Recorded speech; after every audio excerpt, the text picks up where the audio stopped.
Hanggang saan na ang kaya mong isakripisyo sa ngalan ng pananampalataya? Ang mga OFW na dating miyembro ng Kingdom of Jesus Christ ni Pastor Apollo Kibuloy umabot daw sa puntong nameke ng charity group, nameke ng kasal at kinalimutan pati sariling pamilya. Sa frontline ng balitan niyan, si Mean Los Baños. Mas maraming perang maibibigay, mas marami ang matatanggap na blessing. Ganyan daw ang pamantayan ng pananampalatayang itinanim sa utak ng mga miyembro ng Kingdom of Jesus Christ na pinamumunuan ni Pastor Apollo Kibuloy.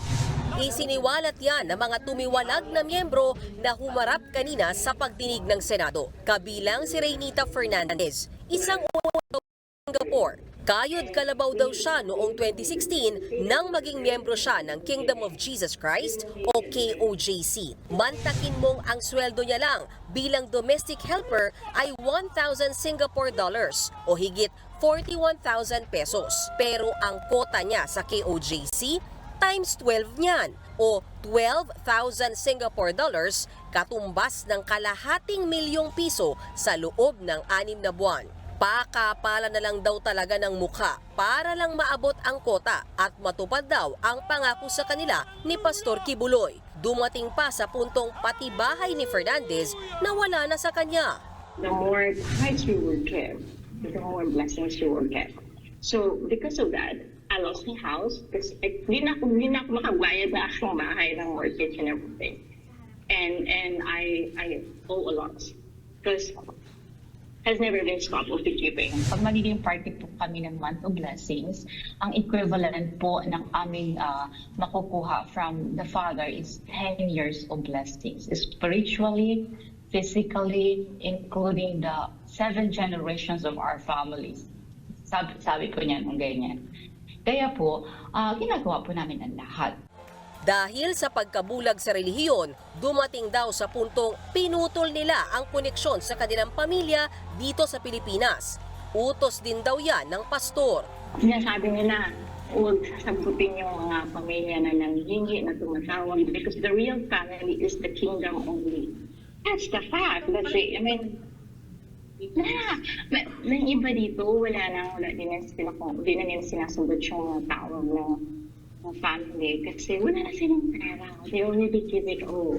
They don't even own their time. They don't even own their themselves. Gaya ni Fernandez, meron din daw kota ang dati ring miyembro ng KOJC na tumistigo sa pagdinig na si Dindo Makiling. Nagtatrabaho siya sa Canada. Gabi-gabi raw silang nakakalikom ng 165,000 pesos mula sa mga malls at superstores para kay Kibuloy. Gagamitin daw ang pera sa Children's Joy Foundation na isang charitable organization na binuo ng pastor.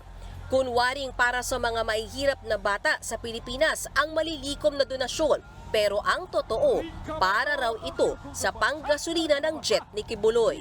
Isinasakay rin daw sa jet ni Kibuloy ang malakihang transaksyon. Dito na kinwestiyon ni Makiling ang layunin ng Kingdom of Jesus Christ. Lalo pang lumala ang duda niya nang sapilitan siyang ipakasal sa isa rin nilang miyembro para hindi mapaalis ng Canada. Nagpakasal po ako sa isang worker na mawawala na po ng visa para lang po magkaroon ng permanent residency dito sa Canada.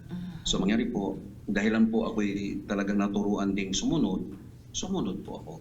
Pakasal. Mayroon pong kulang-kulang 100 na kasalan po dito sa Kingdom ni Pastor Kibuloy na puro peke. Dito lang po sa Canada. Ang mga kaso ni Fernandez at Makiling ay kabilang sa mga rason kaya nagdesisyon ang Department of Justice na kasuhan na ng qualified trafficking at child abuse si Kibuloy. Nagbabalita mula sa Frontline, Mean Los Baños, News 5. Mga kapatid, Lucy Cruz Valdez po, maging maalam at may pakialam sa mga napapanahong balita sa bansa. Tumutok at mag-subscribe sa News 5 social media pages.